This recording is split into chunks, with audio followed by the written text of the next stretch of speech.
Okay. Hello, everyone. Hope everyone's had an amazing 2025 so far. I know I should stop saying that because somebody had put a post saying it's weird to start, wish people New Year after a certain time. But anyway, I've said it. I'm very excited for this particular episode of the Retention Club. I have with me a CS celebrity of sorts. And I'm very excited to have him here. And I can't introduce him just because he's done just so much. So I'm going to hand it over to him to introduce himself. Thank you for being here, Bob. I'm super excited to have you on the Retention Club. And yeah, over to you. Well, thanks so much for having me, Jean V. I love that you say Happy New Year because why not? And let's stretch it out as long as we can. And I've never been called a CS celebrity. That's humbling and hilarious and a little scary all at the same time. So thank you. Yeah. In terms of I'm doing a bunch of different things. I'm in a nutshell, I'm a speaker, coach, and podcast host, and I do a lot in those three pillars. But um, mostly what I do to pay the bills is I work with companies of they might be looking for their first customers or they might be $100 million companies. So there's a lot of different sizes in there, but they're all challenged with creating better relationships with their customers, Yeah. selling to the right customers, retaining those customers, and growing them. So uh, in a lot of way, I do the same thing that 1,000 other CS coaches do out there for a living. But I'm looking forward to talking today. This is great. Okay, great. Just to get right into it, right? I think the first thing I want to really pick your brain on is I noticed especially with the closing of last year and just AI going mainstream, and there's so many AI agents, and everyone's talking about how are we going to utilize AI in CS, and of course, everyone has polarizing opinions on it. I've noticed that on the other side, customers are getting a little fatigued. They don't want to talk to AI agents. They definitely want to talk to a human being. And I feel like leaders are listening to this. They're doing more in-person meetings. Would love to, hear a little bit about what are your insights there, and how do you think that's going to affect what CS looks like in 2025? So that's a great question.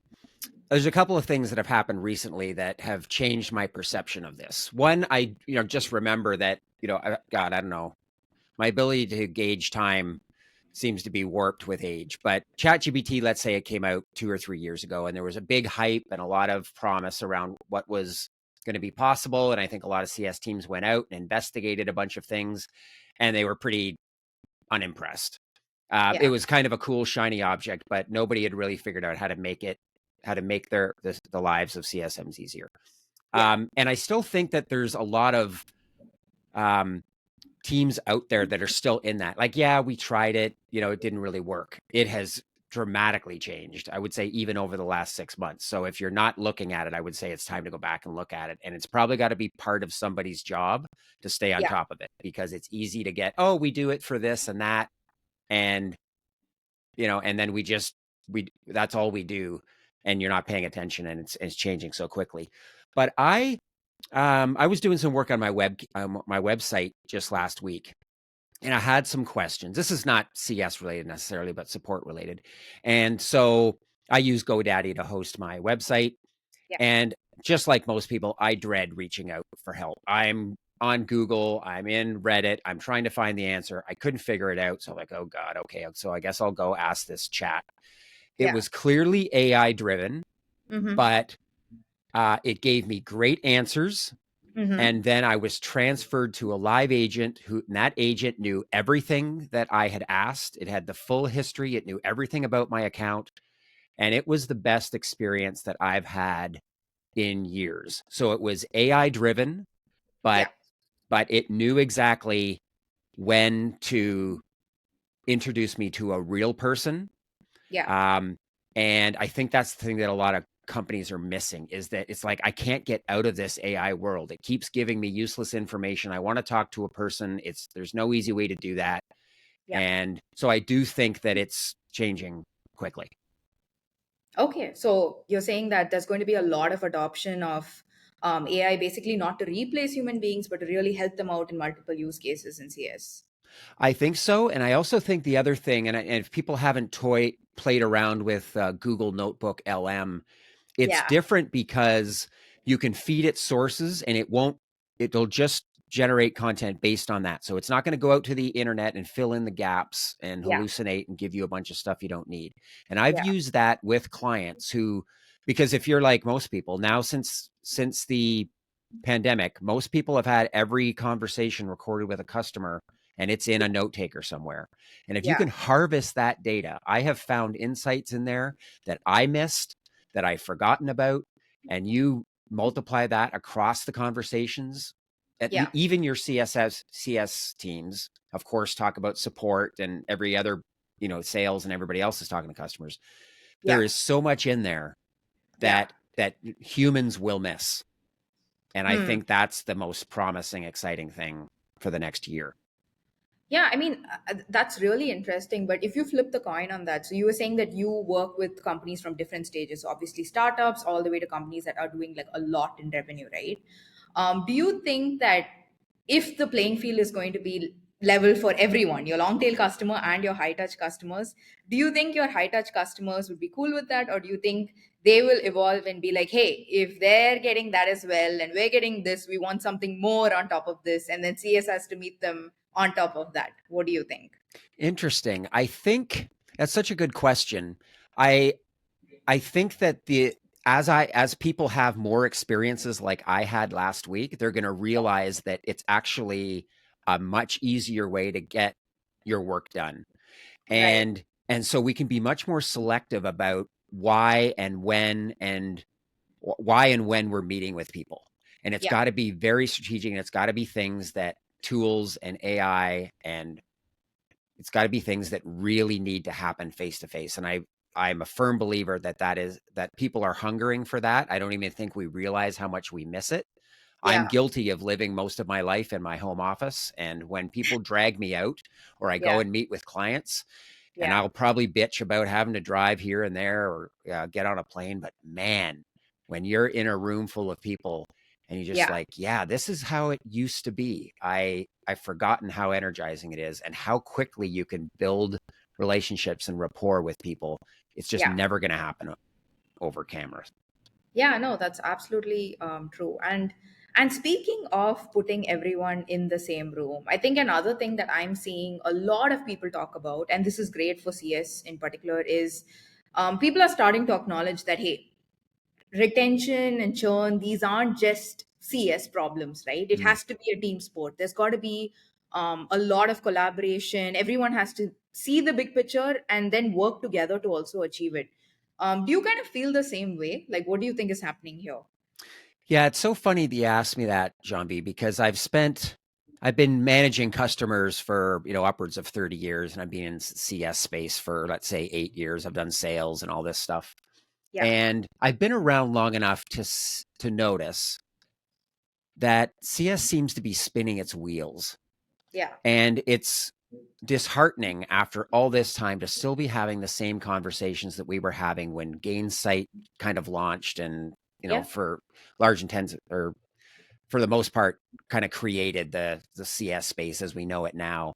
Yeah. And we're still talking about high touch versus digital touch and how to make the case for CS and how CSM should be paid. Yeah. And at the heart of it is that CS was created in most companies in response to churn. Yeah. Every CEO on the planet would prefer there never to be a CS team. They would hire sales teams. They would go out and hire big shiny logos that um, made them feel good and grew the business. Customers would adopt it. They would love it. They would never leave. They would tell their friends, and the business explodes. Yeah. And so it quickly realized that, yeah, that's not really how SaaS works. Most companies don't work that way. And so I guess we do need a team to keep people engaged and build relationships and track results, etc. Yeah. And because that's the genesis of it, um, there's really very rarely is there a recognition that this retention is everyone's job. It's Yeah. always just the team that is at the end of the customer journey where all the Yeah. shit rolls downhill and lands in Yeah. their lap and it's up to them. Yeah. It's sales is a tough job. We got to go out and find new logos. But the assumption is that customers will renew unless we do something wrong. right? The Right. burden of proof completely shifts from, oh, we got to go convince people to buy, Yeah. but then, oh, well, if they're not renewing, we must be doing something wrong. Hmm. Right. So I think it's, to answer your question, I do think there's a growing recognition that Yeah. every function across the organization needs to have a role in this, but I Yeah. still see a surprising number of leaders still treat Sure. CS as a kind of an operational last resort function. And so the way that you get out of that is to kind of start over, to ask yourself, for example, it what is our North Star goal? Yeah. And some of the companies I worked with said, well, we want to attract, acquire, and retain customers for 5 years. If we could Okay. do that, Mm-hmm. then we do the math and we'd grow the company to, you know, whatever that number is. Yeah. And if you start with that premise, imagine a whiteboard and that's in the middle, and you draw marketing and sales and CS and support and product and everybody around the outside, what would have to be true? What Mm. would the mission of each of these functions be? What behaviors would we need, and how would we measure that behaviors? And compare that to the missions, behaviors, and KPIs that we have in place today. And it becomes pretty obvious where the biggest gaps are. And usually, frankly, they're in product, sales, and marketing. Oh, wow. But CS isn't off the hook either. There's, and what's most interesting about that is how open your leaders are to even having that conversation, Yeah. because you'll notice you're not going to get everybody on board, and the resistance that you encounter tells you everything about how easy it's going to be to change. Yeah. You pretty much answered my next question, which I was going to say, That was a how bit how rambling. Sorry, I went on a bit of No, a no, no. That's soapbox there. good. You actually answered my next question. So let me rephrase my next question where, okay, so let's say they've done the whiteboard exercise, right? They know what they have to align on, they know what the KPIs look like. How they like what's the one piece of advice that you would give CEOs listening or orgs listening to this? Like, what's the first thing that they can do or implement to get the ball rolling on this? I don't know if it's anything to implement. I think it Mhm. is alignment Right. across those functions. Yeah. And one of the things I'm seeing, which is great, which is a great signal, for example, uh, it used to be that customer success would be the only function that had net revenue retention as a KPI as part of its Yes. incentive, right? Yeah. I am seeing that is now a common metric across the company. Now it might not be the same share. So, for example, if it's marketing, they Yeah. now have NNR as part of their basket of measures that we measure them on. Maybe it's not as high as CS, but it's Yeah. still for the first time included in that. And I think that's a great signal.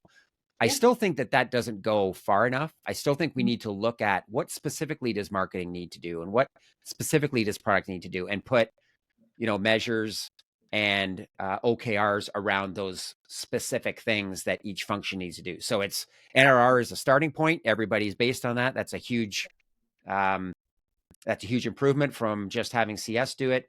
Yeah. But let's get more specific, because that's the only way you're really going to change the behavior.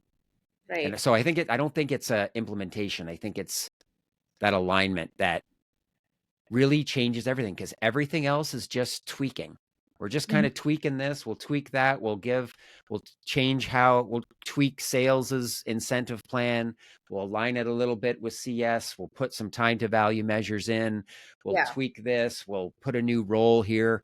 You're talking about single digit improvements. You're talking about changing this 3% and changing this 5%. If you want to fundamentally change it and Yeah. get the 20%, 30%, 50% returns you're expecting, you Yeah. got to go back to the beginning. Mm. Yeah. I think when you said draw it on the whiteboard and just look at the before and after picture, you pretty much nailed it right there. And I think that's a really powerful exercise. I think we're going to do that at Kale ourselves because I think that's a very good idea. Um, Great. I think just speaking on alignment and just, we were talking about digital CS and tech touch and just all the different motions, right? Um, what do you think? is going to be like a defining theme for 2025, in terms of how CS teams will kind of reinvent their playbooks, or would they stick with what's working, or do you see that everyone's moving towards digital CS? What do you think? It's funny. My I work with a lot of clients on this, and my approach has completely changed, I would say, over the last couple of years. The way that I always approach digital CS was, I mean, I approach it, there's nothing rocket science about it. I would approach it the way I think a lot of us have approached it in the past. So you might Yeah, have your tier your customers, and the first time that people tier customers, they basically take their customers and they put them in a spreadsheet and they sort them from highest to lowest ARR, and they draw a line somewhere, and you end up with three groups. And the yeah, top group is the 20% of your customers make up 80% of your revenue. yeah, That's high touch, medium, you know the yeah, deal. yeah, And we could argue about whether that's right or not, but I do think it's a very reasonable way to do tiering for the first time because it's simple. Everybody can understand it. yeah, It's not great. It has drawbacks, but if you're segmenting for the first time, it makes perfectly sense to do something simple like that. yeah, So what I used to do is say, okay, so let's draw out the customer journey, and we've got monthly touch points, we've got quarterly touch points, pretty standard stuff.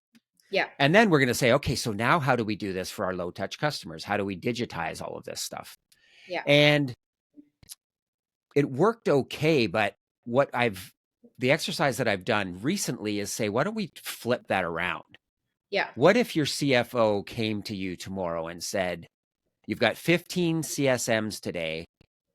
Tomorrow we're letting 14 of them go. You have Okay. one CSM to manage these customers. Yeah, What would you do? yeah, And you would first design the digital experience for your high touch customers, and then be very strategic about where we're going to put humans in this to do yeah. what the machines can't. Right. And now the truth is, what I often do is we kind of do both, right? We Yeah, kind of do the top down and the bottom up and see where they meet. But even that change in perspective, I think it really forces us to be very selective about where we put people in the process. Because, man, you go on LinkedIn and the number of people that are talking about QBR templates and everything, I've never met a customer that wants a QBR.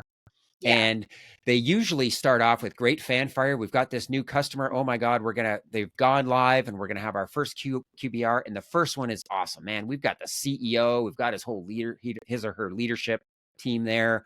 It's awesome. We come out of there. 3 or 4 months later, we do another one. Okay, well, the CEO couldn't make it, but we've got, most of his team there. And I'm telling you, yeah, like by 18 months in, you cannot get people to respond to emails. And yeah, so, I mean, there's a lot to it, but I just think the number of CS teams out there vying for our customers' attention yeah. is just so high. We've got to come up with creative ways to reinforce and deliver the value, to prove the outcomes, to celebrate success. Hmm. And if we get on a flight and go meet them, it's got to be for something other than standard kind of QBR stuff. And so there Right. are better digital ways to do that. Yeah, I think that absolutely makes sense. And I think just from the experience that you were talking about earlier, I think customers also have become more self-serve, right? Like Mm-hmm. 99% of the time, they don't want to bother someone else, or they just want to figure it out themselves, because that's just the way we're used to doing things now, especially I think post the pandemic and things like that. So I think it's important to also be mindful to not overwhelm them, and also kind of balance the line of how you're going to engage with them. Which actually brings me to my next question, which is, what do you think is the most effective way to reach out to a customer or engage a customer today? Do you think it's pick up the phone and call them? Do you think it's email them? Do you think it's wait for them to come to you? Do you think it's in app? What do you think? Or what works for you? Like, what do you advise the folks you work with to do? Yeah, it's a good question. I think it varies really on your audience. I was just talking to a client earlier this week that's doing Yeah. work in healthcare. So some really cool health tech, um, digital twin technologies that's allowing surgeons to, perform procedures in a new way. Wow. The ripple effects of that has on the managers, the administrations, the nurses, the surgeons, the government here in Canada, because it's all government funded, the province, right, where the funding comes from, the network of stakeholders that are involved. And then you've got generations like, maybe people that are 5 years from retirement that aren't going to engage in app um, features. So it's really complex. So I'm saying sometimes it's really simple. It's in app and email, and find where customers are. Don't give them a Slack channel. If they're not already in Slack, they're never going to show up. They're never going to have this bookmarked in their browser and go. It's got to be somewhere where they already are. Yeah. So it really is specific to the audience. And even within any company, yeah, you're going to have early adopters, you're going to have innovators, you're going to have people that love to try different things. It's Yeah. amazing when I watch my kids solve a problem. Hmm. I'm telling you, reaching out to a person is never, like, it's never going to happen. But Yeah. they're so creative about going on social or YouTube or talking to different people. And so we've got that generation. We've got people that will actually pick up a phone. That's their first priority. And Yeah. so who's your audience? What are they made up of? When do they need help and where are they going to go? And just make it as easy as possible. To your earlier point, I think more and more the answer is going to be um, an AI solution that is as good, if not better, than a person. Right. Okay. That's interesting. And I mean, just speaking about, engaging people, you work with, again, so many different types of companies. What's like, have you noticed a common theme in terms of like what is the best way that they can get their customers to get like time to value when they're onboarding them? Is there like one thing that works across all of them, or no, are they like completely different based on the different stages of the companies? The time to value is a really interesting thing because I think there's different types. Yeah. And for example, use the example of go live, right? I work with lots of companies. I mean, if you asked a bunch of people what your time to value is, a lot of times it's go live, for example. Right. But go live is usually a technical implementation. Like we've got all the plumbing set up and Yeah. now everything's set up. But the time to value to me is the first time that your customer was able to do something that they've never done before. Yeah. And so first of all, I challenge people to think about that, because that should happen long before go live. Can we even present their data to them in a new way that gives them a new insight Yeah. and that they've never had before? And really pay attention, because sometimes when we're in these, if you're talking about kind of high touch Yeah. onboarding or implementation, there's 100 things, and we're going through, and you got a project manager or an implementation manager, and they're really good at managing tasks, and they're blowing through checklists, and they're doing status reports. But Yeah. there are often these moments where we show a customer something like, oh, wow, I Yeah. had no idea we were going to be able to do that. And that might be on day one or week one. And yet, oh yeah, yeah, we sort of dismiss it. Oh yeah, don't worry. Yeah, that's something we do. Like, we got to grab that. We got to celebrate that. Yeah. We got to broadcast that to the stakeholders and capture that momentum, because a lot of times these things kind of happen by accident, Yeah. because we've spent all our time thinking about this 8-week implementation process and the thousands of things that have to go right and keeping everybody engaged. And we Yeah. miss these magic little moments that your customer might be going home tonight and over the dinner table telling their spouse about this really cool thing that happened to them at work today. And Yeah. we blew right through it because we were Yeah. focused on the big picture. Yeah. No, I think it's cool because at the end of the day, we're all human beings, right? And I think sometimes we just get so lost on um like a Kanban board, or we just look at things in terms of like a list, like you said, that we miss those moments. And that's something that they would actually really, really remember, and that it might have been like something like that, the final piece in the jigsaw puzzle for them, right? Um, Yeah, that's right. And to ask, you're absolutely right, John B. I love the way you said that. And yeah. I also think you asked earlier, yeah, as part of that question, you asked about how to accelerate it. Well, 99% of the time, if you look at where the process slows down, it's where we need the customer to do something. Yeah, It's where we're that's true. waiting on them. So Yeah. can we do it for them? Can we automate it? Can we eliminate it? Or can Yeah. we get someone else to do it? Yeah, no, I think that's a really valid point. Like I've been there myself, so I totally get that. Um, I think we've spoken about just how everything has changed, how a lot has changed, and how you're actually flipping a lot of things. So, um, if you had a crystal ball and if you're peering into it, and if you had, you know, the option to design one perfect tool to solve all of this stuff, right? Or like the key things that you were thinking about, what would that tool look like? Like what should it do according to you? I think it's a evolution of the modern day CRM. Hmm. Um, I like the idea of having the entire customer journey in one place. And Yeah. all CRMs were designed for the sales process. And that's why, exactly why Gainsight and Tatango and all these tools, Churn Zero, came up, because they were meant to be the sales automation tool for the post sales journey. Yeah. And I just don't see. I know obviously those vendors are they've got lots of happy customers, but I'm talking to a lot of people that are like, yeah, we just can't do two tools anymore. If we want to have a single GTM function Yeah. that's right, because even rev ops, we used to have sales ops and then we had Yeah. CS ops, and all that's being consolidated for the first time. Why would you have two tools? And you've got this incredibly efficient, well designed CRM that's all around going out and attracting and closing customers for the first time. But that's 10% of the journey. Like, Yeah. right? This, you're going to Yeah. keep a customer for 7 or 8 years. You got a 3 month sales cycle and you got to keep them for 7 more years.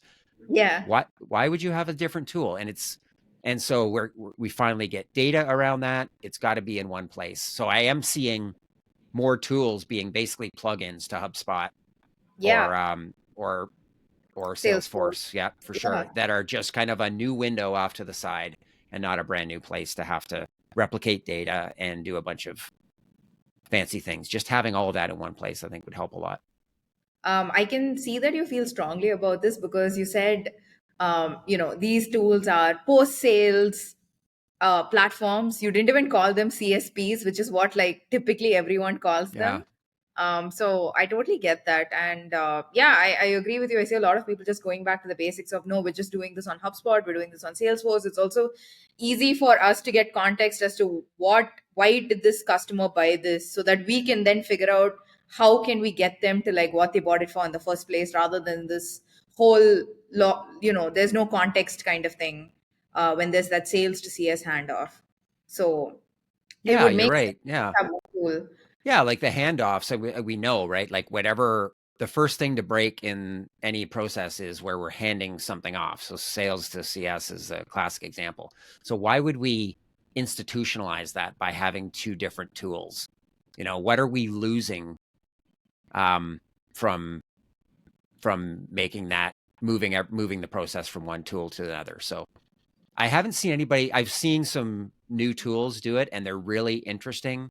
Yeah. Um, if you're a big enough company to need two, then, that's great. But I think most companies would prefer to have everything in one place. So the companies that you kind of work with, do they just use like their CRM as their go-to spot in terms of managing CS and customers as well? Yeah, because a lot of them have gone to a CSP and then have gone back. Hmm. And because the thing that I see a lot of companies, the traps that I see a lot of companies fall into is that they get a CSP and it can do a lot of different things, but they underestimate the time and the money it takes and the resourcing. So if you don't have a full-time administrator, you got to have a partner that does it. Do you have the Yeah. budget for that partner? And so you do the basics. You hook up all the wiring, you get all your data in one place, you can do some visibility, and that's phase one, and then it kind of stalls. And then Yeah. 18 months later, you kind of relaunch it. So let's go relaunch and now start doing phase two. And once you've Yeah. done that a couple of times, you never get to the promised land of a customer health score that really forecasts and predicts Yeah. churn. You never get to repeatable playbooks that makes your CS team more efficient. All of these, all the value is back end loaded, and most Yeah. companies just never get there. Yeah, no, that's true. And tell me if this is a pet peeve for you. A lot of CS folks that I've spoken to basically say that one of the things that's really frustrating for them is when they use these platforms and they get all of this information and then they're like, okay, so this is happening and I want to do this for the customer. And they know what they want to do, but then they're unable to act on it because it's completely automated. So even if they know what they want to do, you're going to get the same experience, I'm going to get the same experience, and probably it's not what I was looking for and I might churn. And then they're so frustrated because they're like, we knew what was wrong, we knew what we had to do, but we just couldn't do anything about it. Do you feel that way? Yeah, I've seen that too. I hear what your other guests and customers are saying. Yeah, absolutely, and I see that all the time. And Yeah. it's just a pendulum that swings when we're trying to find this right balance of personalization and automation and efficiency, right? So the pendulum is always going to swing a little bit too far to automation where we lose that personalization. We can Yeah. swing it back the other way where we sacrifice efficiency, but we're, treating every customer as bespoke, and that pendulum is going to come to rest at somewhere in the middle. And most customers are either erring on the side of personalization or sacrificing that to be more efficient in the short term. Yeah. And speaking of personalization, right? What do you recommend for the folks that you work with in terms of, um, do you think personalization obviously makes a difference? And do you encourage them to do that? And what does that look like in one of the playbooks? Maybe you can give us a peek behind the curtain. Yeah, well, I mean, I don't think anybody would ever argue that it doesn't matter. Yeah. It's sort of like what I think there's different levels of personalization, and what does that mean? Yeah. Some companies think, well, if I send an email and it starts with "Good morning, Bob," that's personalized, right? And then Yeah. the rest of the template is just kind of the same The same. thing that everyone else gets. I Yeah. think it always comes down to data.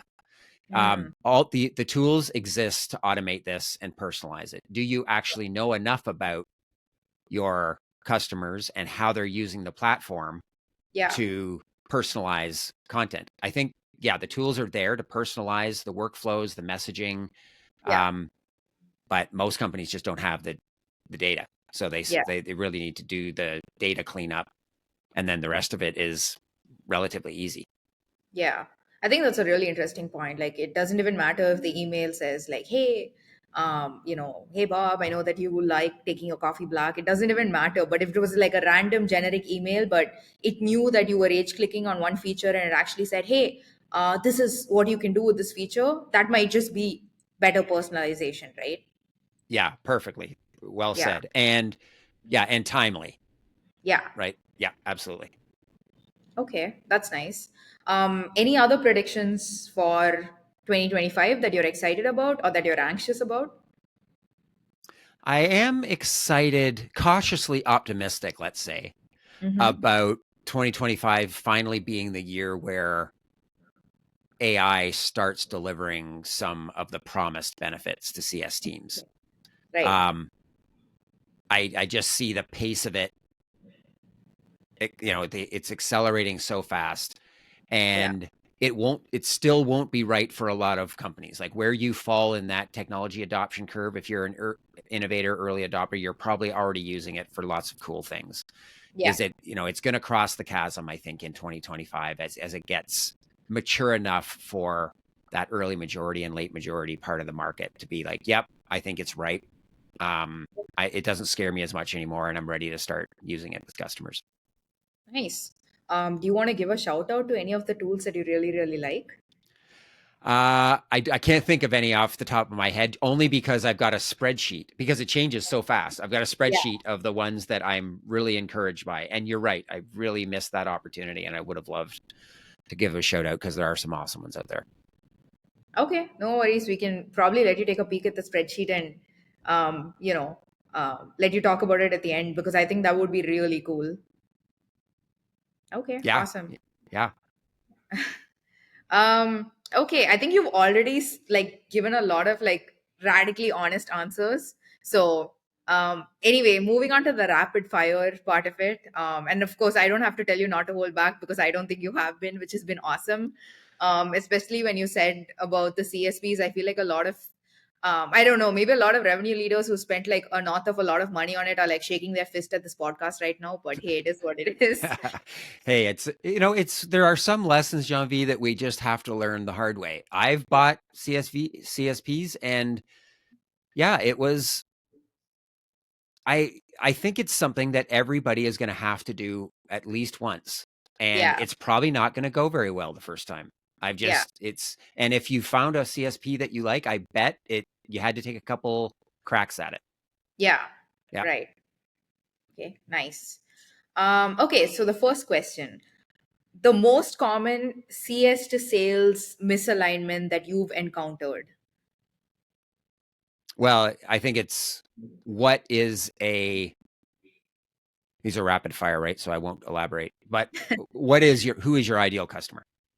Okay, so you're saying that there isn't even alignment on that sometimes. That's right. Because sales is focused on who will buy, and Yeah. CS is focused on who can be successful. Okay, wow, that's actually really insightful. Okay, wow. Okay, universal metric every company should track. I know you mentioned NRR. What's the second best one? Time to value. Okay, nice. Most overlooked churn predictor. I don't think our problem is churn predictors. I think it's we have too many of them. Not that we have um so I don't think there's any one golden nugget. I just think we're looking at too many things. I mean, I'm okay with you not giving a one word answer for this because that's a really cool answer. So, what do you think is the one thing that people should be looking at then? um well, I mean, I think the thing that I see more companies looking at that they've never looked at before is percentage of customer outcomes achieved. Hmm, Like a very specific number that you could even create an index for specific customers and segments and track that over time. right. What's the most reliable digital customer health indicator? Or do you think nothing like that exists? Yeah, I still think it's outcomes. I think a lot of the data and research that's coming out lately is supported by that. I think we used to rely on usage because that's all we had. Yeah, And now that we've got hopefully you've got more data, a lot of companies are still just relying on usage because that's all they got. So it kind of depends on the data you've got. okay. You're stranded on a desert island. The one CS tool or metric or box of data that you can take with you, what is it going to be? A pen and paper. Oh, okay. I think the I use an AI tool every day. I love them. It Yeah. saves me time. But I think we've lost the ability to kind of consume and reflect on information in real time, and the kinetic work of taking that from your brain through your fingers and onto paper helps retention, helps understanding, helps creativity. I think it's something we've lost. Okay, awesome. Your biggest pet peeve in CS right now? Hmm. Biggest pet peeve. Yeah. It's just sort of that we seem to be stuck asking the same questions over and over. Hmm. And an example of one of those questions would be? Who owns renewals? Right, I mean, if you've been in CS any period of time, I've answered that question 1,000 times. Well, right. that's exaggerating. Maybe 100 times. And the answer hasn't really changed. Of course, it always depends. Yeah, Um, but it's just frustrating that sales doesn't have to answer these questions, and marketing nobody else seems to be asking and answering the same questions as they were 5 years ago. right. Okay. And then we're down to the last one, which is a tool that you use for CS that you have a love hate relationship with. Love hate relationship. Yeah. Uh hmm. I don't know. You've kind of Maybe stumped me maybe on this that. is a good time for you to Well, open. okay, if you want me to be perfectly honest, Yeah. then it's LinkedIn. Okay. I mean, LinkedIn is I've written about this before. I'm pretty active on LinkedIn, Yeah. and I love that it's given me a reason to come up with fresh ideas and share my perspectives. It's given me a voice that I didn't know I had, but I Yeah. hate how I'm a slave to engagement and those dopamine hits, and I Yeah. hate um how good it makes me feel when a post goes great and how pissed off I get when it lands with a thud. And I'm a grown man and I shouldn't care about these things. And I hate how it hijacks my brain into caring about things that I don't want to care about. No, I think a lot of people would agree with you here. Like, in fact, as you were saying it, I just realized like I have a love-hate relationship with LinkedIn as well. So I think that's really cool. Yeah, I mean that those were all my questions. And I think we're great on time as well. It's been amazing chatting with you, and I think it's going to be an amazing year. Just not just for CS, but just generally as well. Yeah. Do you have anything else to add?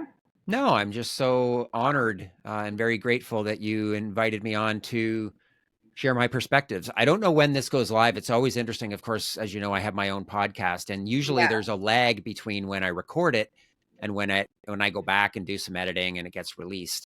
And I Yeah. really enjoy. I don't love listening to my own voice like most people don't, but I do enjoy it. If this were to go released in 2 days, I'd be like, yeah, fine. But the fact that it's usually like a month, and I go back and like either, oh yeah, wow, that sounded actually really well thought through. I really like that response. Or, oh God, that was terrible. But I've got to have that space to empty my brain of all the memories to hear it for the first time. So I'm excited to see how this turns out. Awesome. Um, do you want to look at the sheet and do the shout outs? We can do that now. We have time That'll today. take me a while to dig it up. So I Okay, don't have that no right problem. handy. All right then. I'm just gonna